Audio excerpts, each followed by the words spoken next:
Sangat La, good day. Thank you for tuning in to Sealaska Heritage's virtual First Friday for July 2020. Lyndsey hin udi kyaang, diu chapt agen, gayalas gust udi hualagen, junost udi ijung. My name is Lyndsey Brollini. I am Haida, my moiety is Raven, and I currently live in Juneau, Alaska. I'm a media assistant at SHI, and it is my pleasure to introduce Delores and Holly Churchill. Dolores Churchill is an eminent Haida weaver and an expert in gathering and preparing materials for cedar bark, spruce root, and chilkat weaving.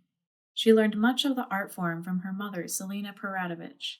She has been instrumental in revitalizing the endangered practice of spruce root weaving. Holly Churchill is an accomplished Haida weaver herself. Born and raised in Ketchikan, Holly grew up in an atmosphere focusing on her Haida culture. Her grandmother, Selena Paratovich, taught Holly how to harvest and prepare weaving materials, and her mother, Dolores, taught her how to weave. Delores and Holly, thank you so much for joining us today. Ilskiala sukuna dikyang, tiu au hadagan. Dikituna stik of kawasu. Bla kuna sukunula sinkyang. Lau demandikatlad aslagung lau. La su adzigin tung istikanu. We did the Zoom lessons together. I just mentioned that my name in Haida is Ilskialas, and I mentioned that Holly's name is Tlakunas. First, I asked Dolores if she could share a Haida story related to weaving. I'll tell the story about the first basket was, it tells a story about two little girls. They were at the one, it was a long time ago. It was in one of the big houses. And when it was springtime, there always was a shortage of food. There were always lots of clams and cockles, but they their dry fish usually ran out before they start harvesting more fish. And the mother was going out to get cockles and clams, and she told her daughters, don't touch the dry fish. We're all going to eat it together. But while she was gone, the younger daughter got hungry, so she started eating on the fish. Well, before she knew it, she ate the whole fish. And she was really upset about it and her sister, but they couldn't, when their mother came home, the mother also was angry, and she slapped the girl's mouth. And in doing so, she scratched her face. And the older sister said, we don't have to put up with this. Let's leave. And so they start walking in the forest. But as they walked, they broke branches so they know how to get back to the house. And they walked a long way. And finally they got tired and they sat down. When they sat down, a very handsome man came to them and said, what are you doing here? And they told him that what had happened, and he sat there and thought about it. And then finally he said, do you see those that tree over there? Go pull the roots up. And so they went and pulled the roots up, and they brought some to him. And he started weaving a little tiny basket around his thumb. And after he finished the basket, he told them, go over there. There's all different kinds of food there. So as they picked the different kinds of food, and here it was winter, but there was salmon berries, there was dry fish, there was beach asparagus, there was all kinds of food, and they kept putting in the basket. As they put it in the basket got bigger and bigger. Finally, he said, your basket is full. but you need somebody to help you take it back. So go back to your village and get some young men. So when the young men came back with them and they tried to lift it, it was too heavy. So the young man that had provided the basket and food said, when you try to lift it, say hook, hook, and you lift it. And even today, some older people will say hook or hucksta to lift something heavy. And so uh, when they got back to the village, they passed out the food to every house. Then the very last one was their mother, and they brought all the food that was left over, and there was lots. And they brought the basket to her. And then when she looked at the basket and saw all the food, she was so ashamed for getting angry about that piece of fish that she fell over dead. And uh, anyway, we always laugh then because it's not funny for somebody to die, but it was a lesson for children to learn to share food and not be stingy with food, but also that it is important to know that there's always good in whatever we try to do. And not to hit your children because there's consequences. Next, Delores and Holly talk about the ancestors being with them when weaving and good practices to have while you're weaving. You know, one thing that I had happen in one of my classes, I was teaching tlingit basketry in Huna, and there was a young woman in there. Her name was Sonia It was at Koenig, but now she's Williams. But when she was in my class, I taught her, and then when I came back to Huna, she was doing an ending that I had been trying to study for a long time. And here she was doing that ending. And I said, Sonia, how did you learn that ending? She said, everything I've learned from you. I said, no, I didn't teach you that ending. I've been trying to study it. And so even now we get instructions, and our ancestors are with us when we're weaving. And that's a really important part of weaving, is to be quiet when you're weaving. Although sometimes I listen to classical music when I'm weaving, but it's really good to be quiet. So if you're going to get messages from your ancestor, you know, you need to be quiet. When I'm teaching, there's a lot of times when I'm instructing people, you know, in the course, to be sure that they've eaten before they have come to class, or at least we set a time just to eat, because we keep our food separate from us.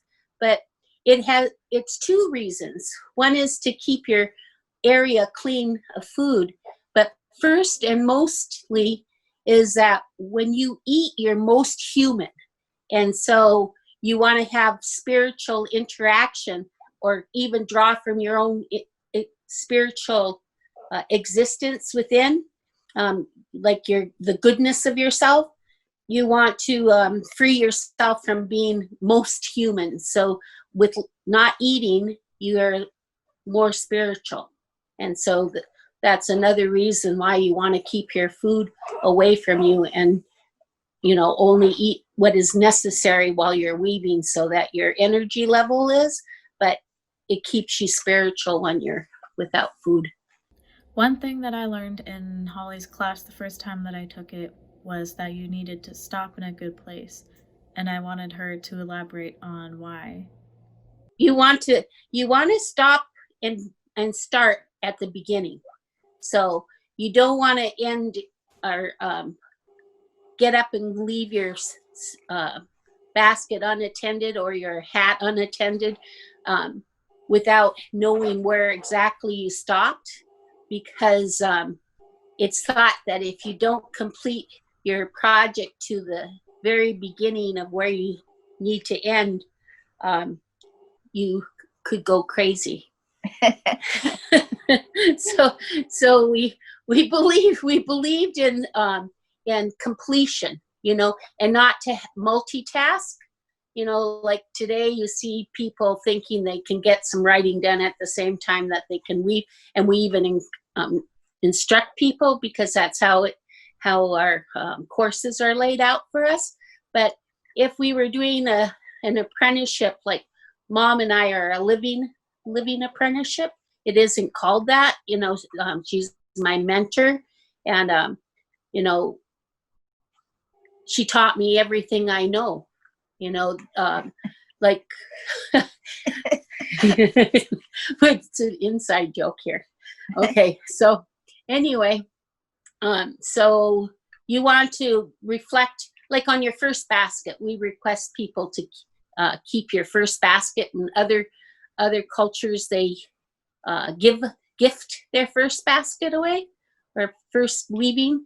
But we believe in keeping the first article you make, so that keeps you humble, and that you can reflect on the struggles and the process that you had to put yourself through spiritually, so that when you go to mentor your niece, you'll be sure to recall those qualities that are necessary to be a good mentor. And that's, being patient and loving and respectful to one another. But most of all, the respect to the cedar, because we believe that the cedar had come to another stage of life. It was on the tree. It was a living tree. It's our tree of life. For us, we give gratitude.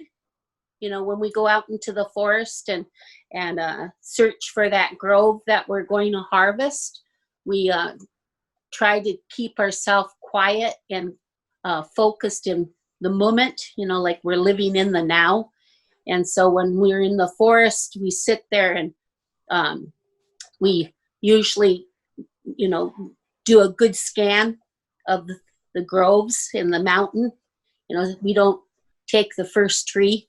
We, usually the first tree doesn't indicate it's ours to offer to us for the taking. So we go in a ways off the course of the main path, and then we reach a tree that, or an area that looks like it's going to be good for usage. Okay, and then we'll be quiet.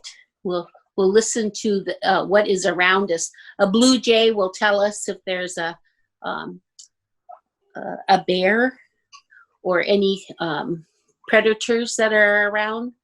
So you really listen to your elements around you, because their cellar jays will communicate and alert us to what's around us.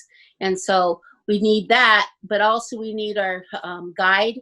So we're wanting to have gratitude toward the tree that we gather. And so we'll exchange that thinking. And we just really hold the cedar to the highest respect. It's, to us, there's no difference spiritually from my spirit to my mom's spirit to the tree spirit. So we know that we're going to gather in a good way and a traditional way, that had been passed down. We're really lucky we had no interruption, meaning that my grandmother wove, and there are weavers before my grandmother in the family, so we always have had it and sustained it since we were tricked out of the cockle shell from Raven. So what do you want to say about that? Well, one of the really important things when collecting cedar is, you might harm that tree. And so you always are very careful not to be laughing or saying, oh boy, I got this big piece. And you have to really, like Holly said, respect the tree and be careful how you act in the woods. Don't be just taking that bark out of the forest. We take the outer bark off and leave it there so it will also replenish the forest. And we try never to take more than we need to take. I see people just taking as much bark as they can, and some people don't use it up. You need to only take what you need, no more. Yeah. So once you find a grove that is for our family to harvest, we'll look. It's a particular tree. So if we're after red cedar, we're going after red cedar first, and we'll look to the red cedar.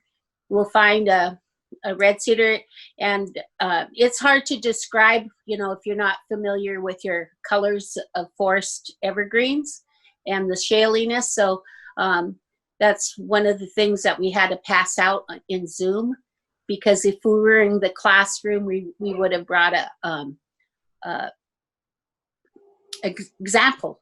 I think I was splitting bark behind the scenes for you guys, and because I received some, or we went out and got some, so I was splitting bark.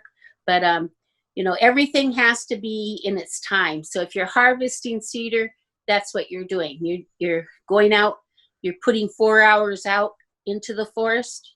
That's 8 hours of preparation. So you try to leave early in the morning when the daylight is coming up, and you're in the forest when the heat of the earth comes out, and then you're finished, just shortly after noon, and then you're home after a brief lunch.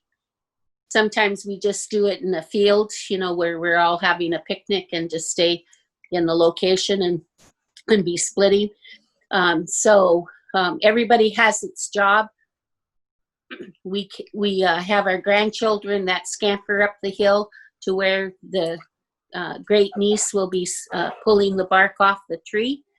And if they're real little, we plan on a stump around, so that when we pull a piece of bark off, we strategically plan for it to hit a branch, so then we can hand it off to the child that would get in our way, that their purpose is to play, so we're not having to babysit them. And so they'll swing on that piece of bark, intentionally, until it's time to leave. And then when one of the young men in our family will go over and give it a good whip, and then it'll come down, and we'll prep that. Will be our last piece, and then out of the forest. That's how it was with my mom and my grandmother when I was a kid. This place that we grew up here on Woodland in Ketchikan didn't have the Bear Valley developed yet. And so what we did was we'd just go off and gather our bark, because there was no development, no roads. It was a mountain, and then we would harvest it, and just a little bit, and my mom and grandma would use it. So, and I would go and get on. I was the one that was on the stump, and then later you're old enough where you run the piece from the person. Well, grandma never got to that place. She was like 90 when she was still prepping material. 94.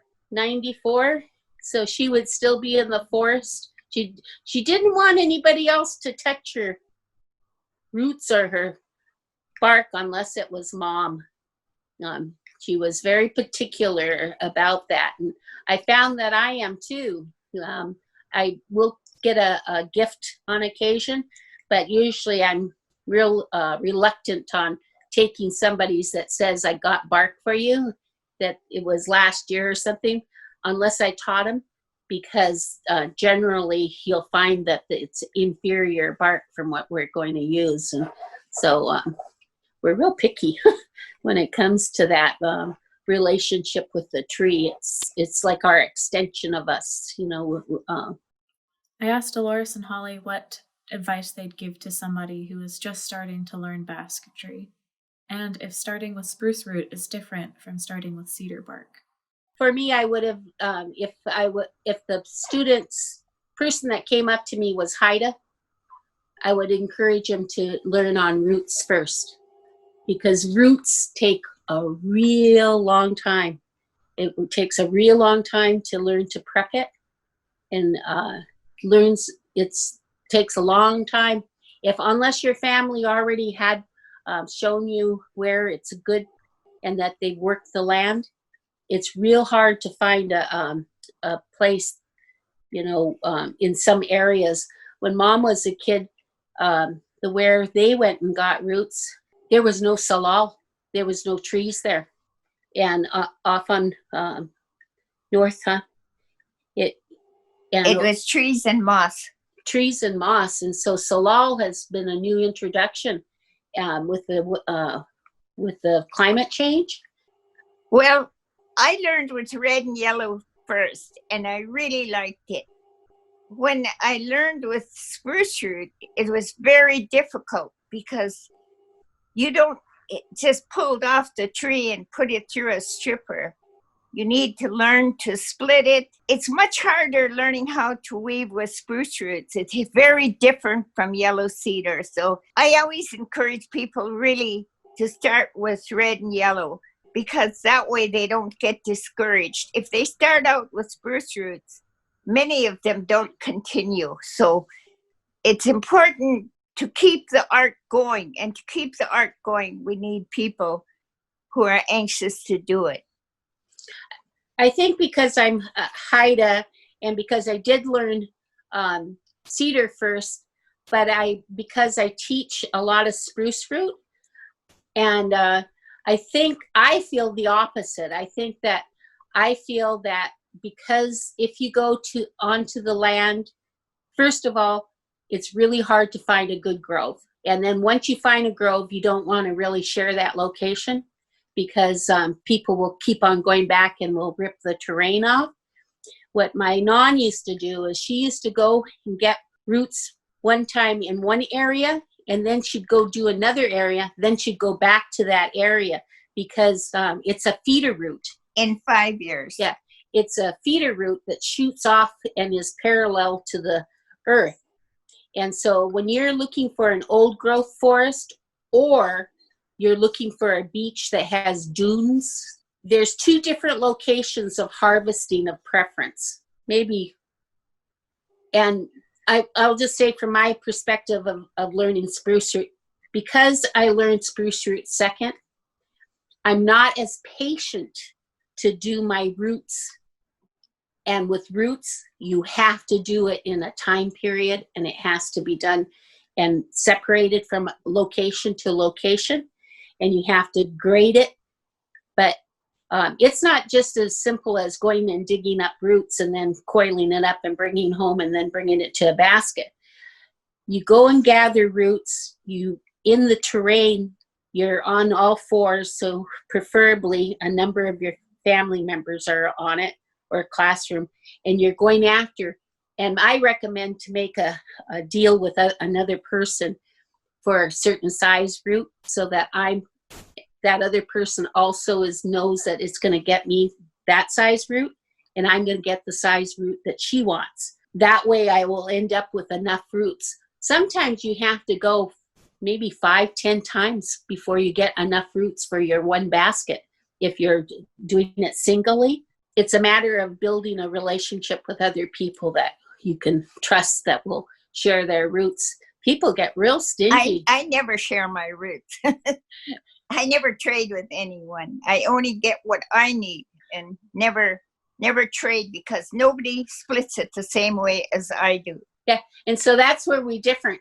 I go out with 3 or 4 or 5 different people and make a deal with them, and so we just switch off our roots, and I get double the amount, so I can get right to my project, and those people are happy. And because I'm the elder of all the rest of them, I usually get the good guy deal, and they're they're happy with what they got and that I showed them.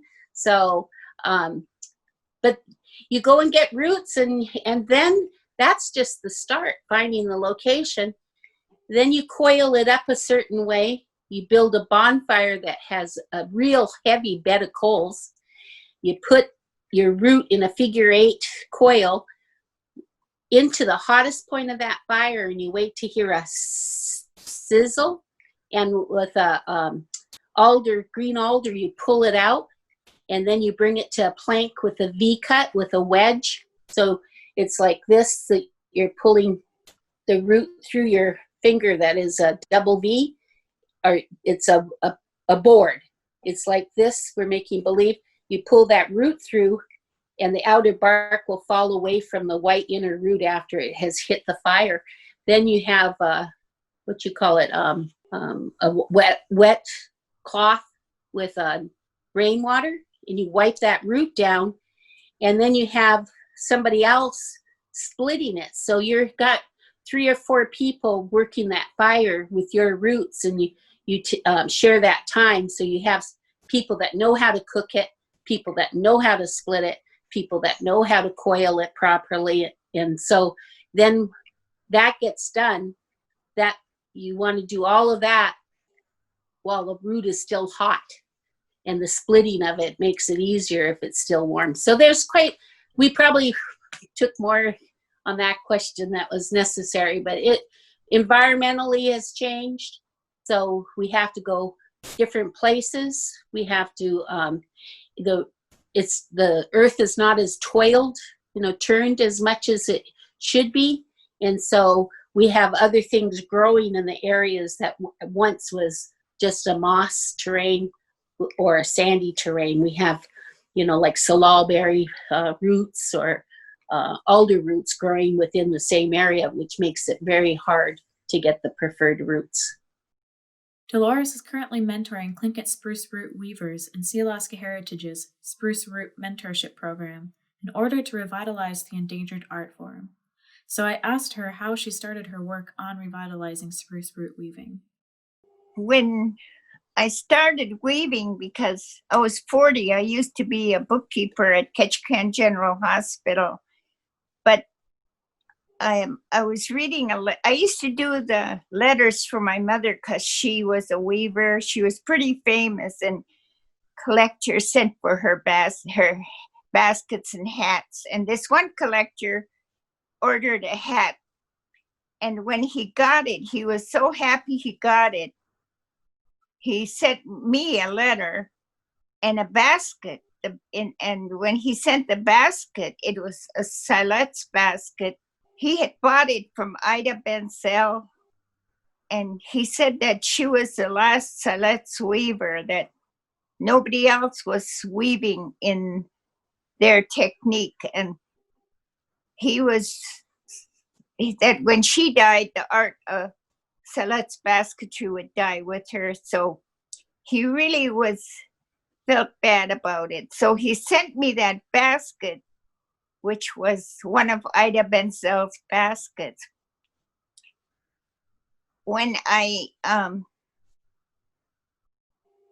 read the letter to my mother, my husband heard me say that the Siletz basketry would die, and he said, Delores, the same thing is happening. Your mother is teaching at Ketchikan Community College, and there aren't any Native people in the class. And I said, yes, they're all angry at her. They're calling her and saying she's sharing intellectual property, which belongs to Native people. And he said, well, I think it's important that you go and take the class. So I went to the classroom, and when I came in, she said, what you do here? I weave, look, go home. Thank goodness the head of the art department was there. So he said, I guess we need her registration, Selena. So I got to stay, but I had to take that basket undone until it was practically threadbare, but I kept taking it undone. And then she also burn my baskets for a few years because she said, you don't want anyone looking, saying that I taught you and have those ugly little baskets.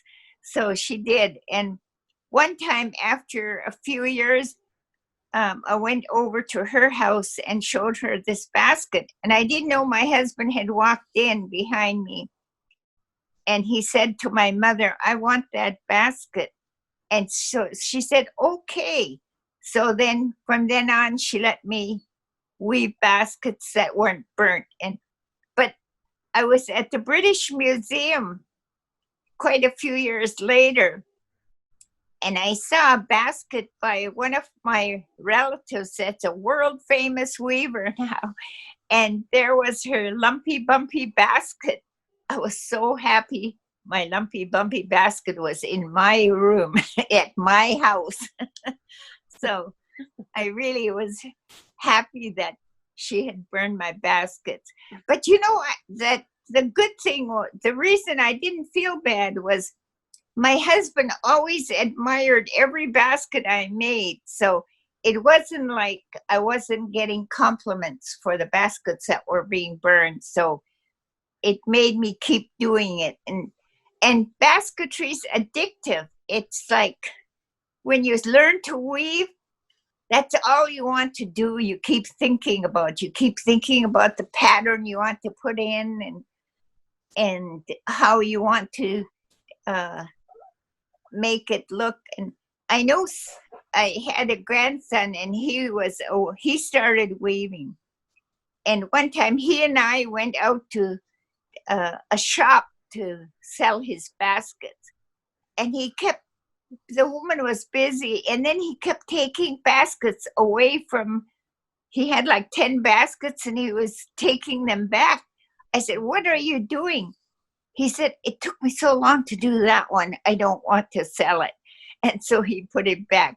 So I can understand when I finish a project, sometimes I don't want to let it go to a collector, but they all have gone to collectors. Because I remember one time I had a berry basket that I made because one of my friends in Juneau, that she only wove for herself. All her berry baskets were spruce roots that she used for berry picking.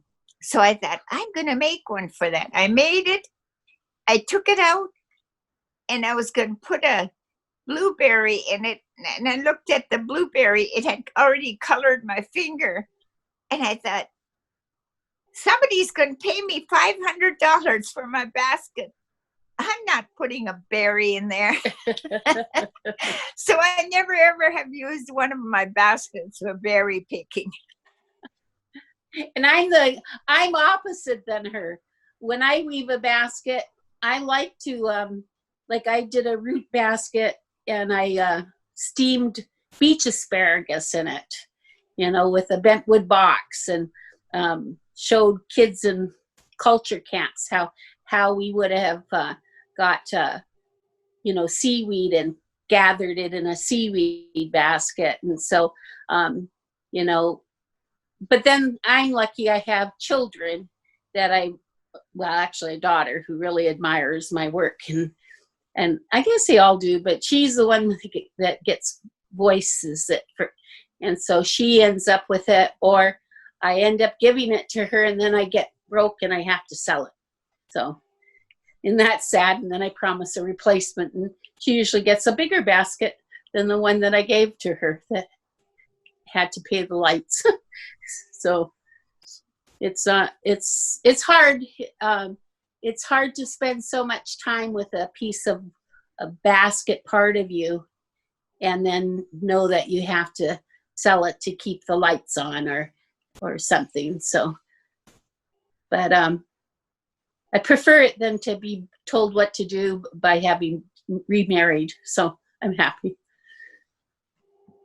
That's another thing. We're very fortunate with that. We had people who were collectors who continued to support us. And I can't say enough for them, and for museums who kept our ancient pieces in collections so that we could go and study them.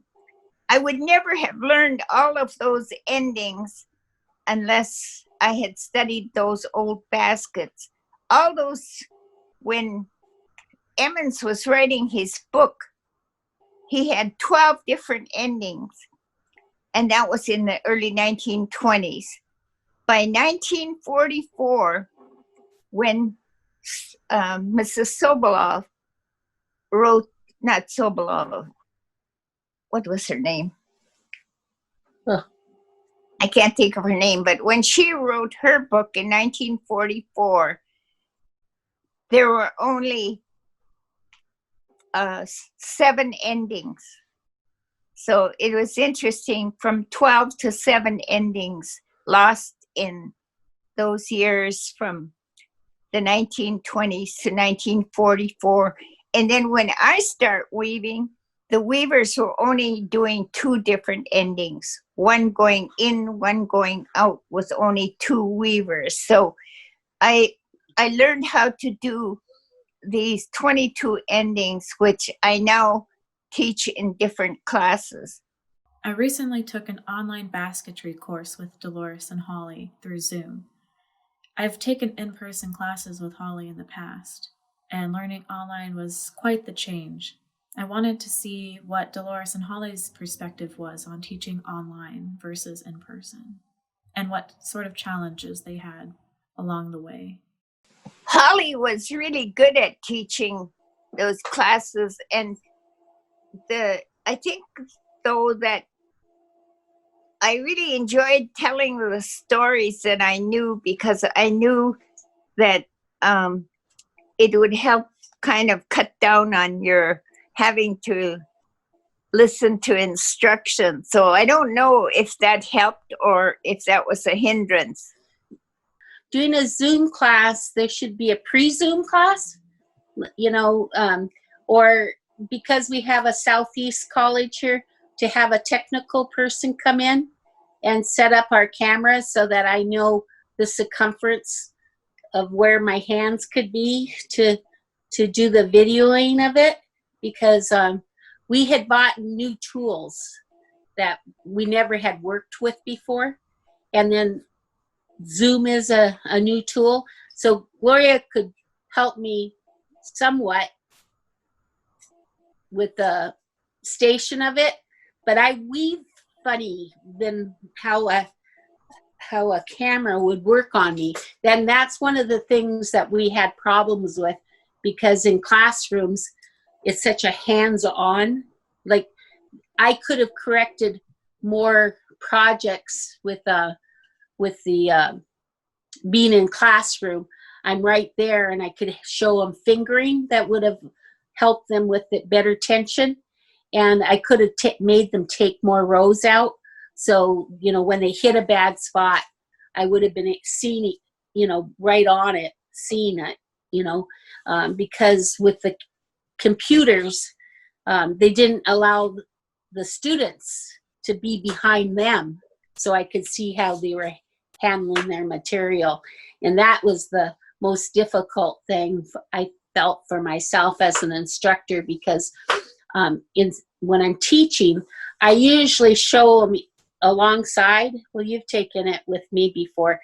I sit alongside you, I make the motions, I even say a jingle, so over and under, pull up, alongside, back, behind, so that it's a smooth rhythm movement, and that you are able to see my index finger, my pointing finger, my thumb work, on both sides of the hand, and then you're able to create a gentle tension that will be your own, and so that you have uniform stitches that are being created, where when you're not in a classroom situation, you can't get around fast enough to the person. We were doing individual people and we were talking about it, but I'm not walking around looking over your shoulder and seeing how you're positioning yourself, and can't critique that technique part of it, and which separates your.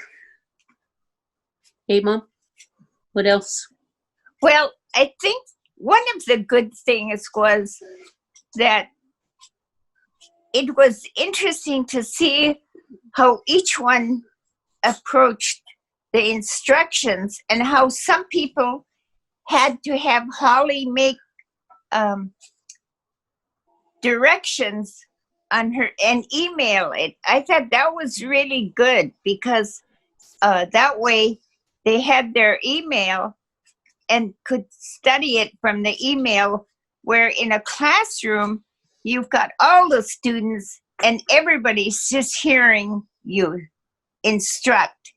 And in the Zoom, Holly was able to catch it when people were not catching on. And so she could email what she knew about what they didn't know. So I thought that was really an important part of teaching by Zoom, is that you can't just teach by Zoom. You also need the email with the individual instructions for each person who got stuck at a certain point. I thought that was really a good part of Zoom. I won't tell you about the bad part. Well, there is quite a learning curve.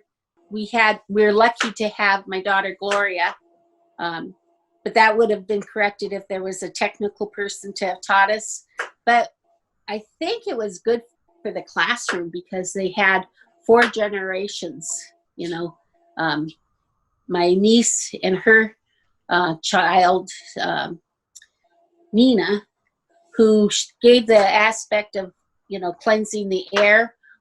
When they came with the drum that day, the second day, it was a breakdown day for me because of the technical problems that were happening and being unsure about it. So when Gloria brought the drum down so Teresa and Nina and herself could cleanse the air, it really did. It brought laughter in the room, and we started with a really light heart. And that's one of the things that we actually do in our classrooms, you know, before we get started in a basket unit.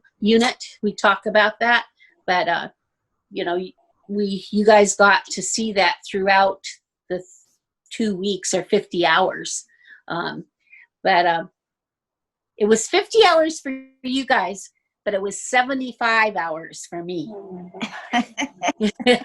So it was. She would work out into the night getting those emails ready for all of you. And the baskets that were woven by me had to be woven and unwoven at least 3 times. So I have 3 baskets in my afterlife that are already perfect waiting for me. And then I have the 3 that are unfinished in different stages of baskets. For one thing, I would never put an open weave on well, I guess I did, on a spoon basket. I almost told a lie. I usually do open weave or fisheye on utilitarian baskets, big baskets. I can't even think of a small miniature that I did unless they're miniature clam baskets. But fisheye is a utilitarian basket technique. And then later covering bottles, eh? Yeah. But one of the important things of Zoom was the host. And it was really great that she could reach everyone, because we couldn't do it from here. We needed the host who could Zoom all over the place. So it would have been an extra problem if we didn't have Davina. We really needed that host. Yeah, and even if I learned how to do it, you're having so many things that are already happening, and because it's a hands-on art form, I wouldn't have been able to, keep my cool and be pushing buttons and adjusting. So, allowing the people that hire you for a Zoom to know that it's, more than just the 50 hours that you're working, that there is a behind the scene preparation of some kind of compensation, but which is different from doing a classroom. Of course, we're not flying up to Juneau and being put up in a hotel either. So, that was part of the pro of being in the house, is enjoying each other in the house. To follow up on Zoom learning, I asked if they had any advice to instructors who may be teaching art classes through Zoom in the future. Good tools. Make sure the instructor already knew how to set up things. Like I just got through doing with this new tool that Gloria got me, the snake. I just learned how to set it up on a pod. So it's up above my head, coming down, where it wasn't like that. It was attached to the table. And so it did, like I couldn't focus on how my hands were, so those kind of things I think is the most important, and also, well, maybe even know a little more in advance where my material is going to go to, because we had 3 students that came in at different periods of time, which made it hard for me because I had to, the person didn't have the first 18 hours in. So then I had to do 18 hours off screen with her. I think that it would be important to have terminology for Zoom too, like that snake. I mean, whatever it's technically called, it would be nice to have, like Holly said, to have a class in Zoom, not just for the instructors, but for the pupils, to find out if they have been really instructed in Zoom, because some were good at it and some we had difficulty following what they were doing. For my last question, I asked Delores and Holly what their most memorable moments in all of their years of teaching were. I think that one of the most memorable experiences is when I was at the British Museum and learned to do that 6-strand ending. It was just so incredible that I was so excited about it. I had to tell Jonathan King at the British Museum, but he couldn't understand what I was saying, that this 6-strand ending hadn't been woven for over 100 years. And it made me feel really humble and yet proud that I could replicate it, but I didn't teach it right away because it was such a difficult technique.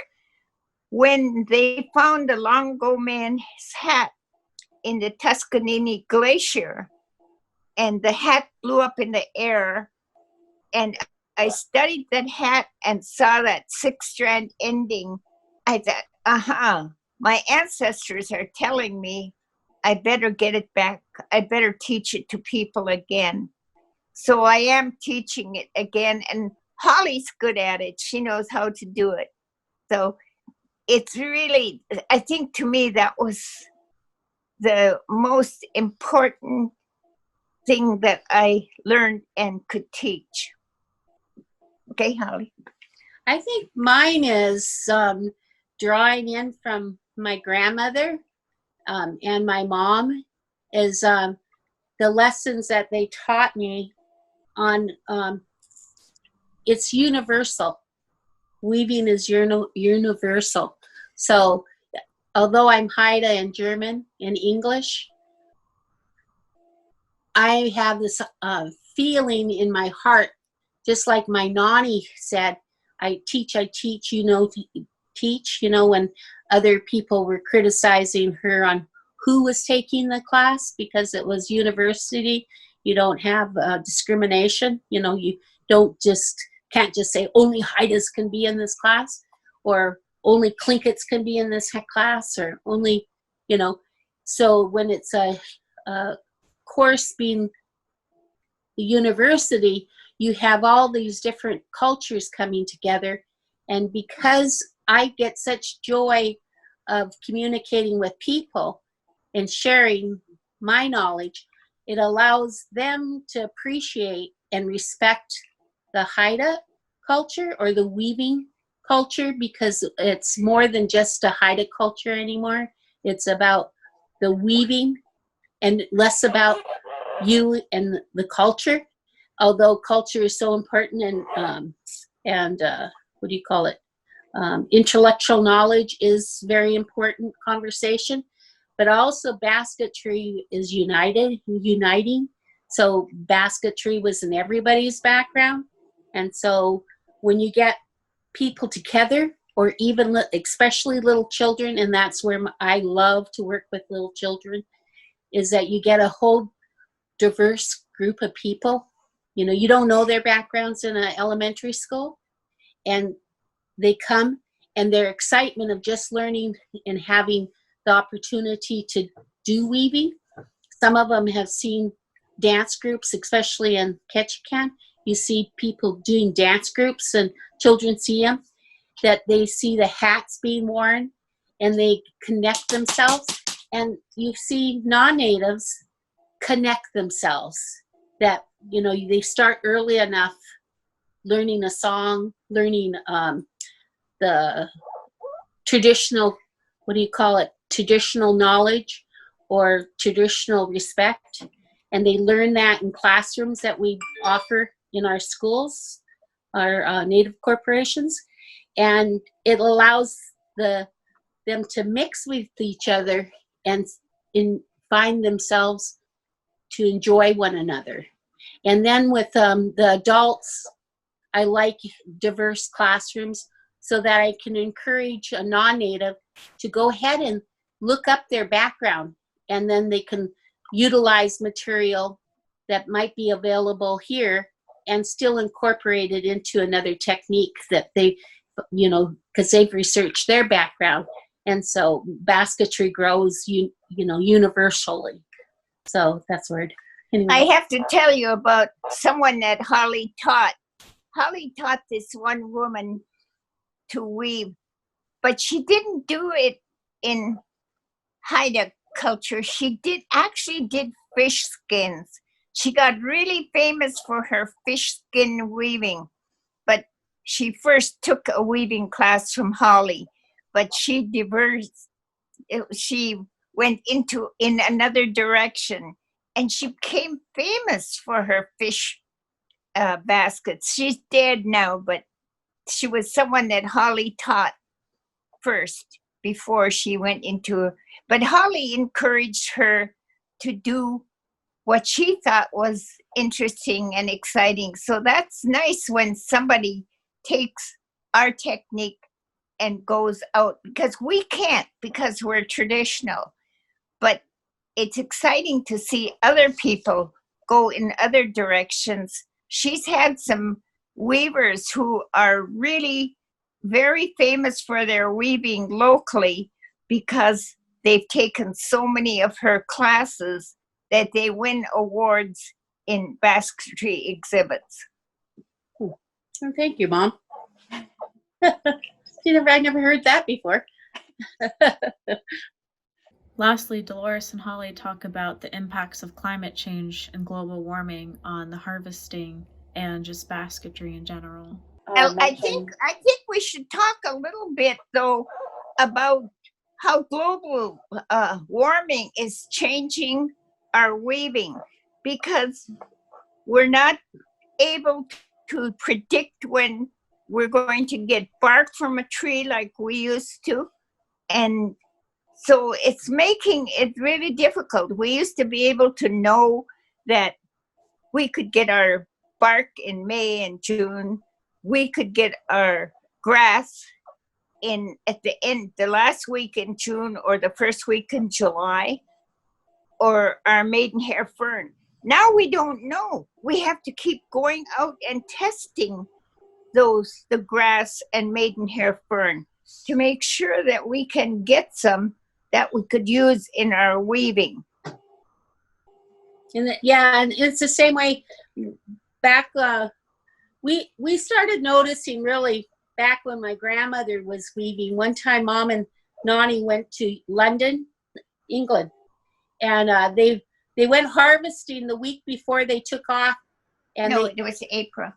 They took off in April. Yeah. We didn't harvest. We thought we could harvest when we came back.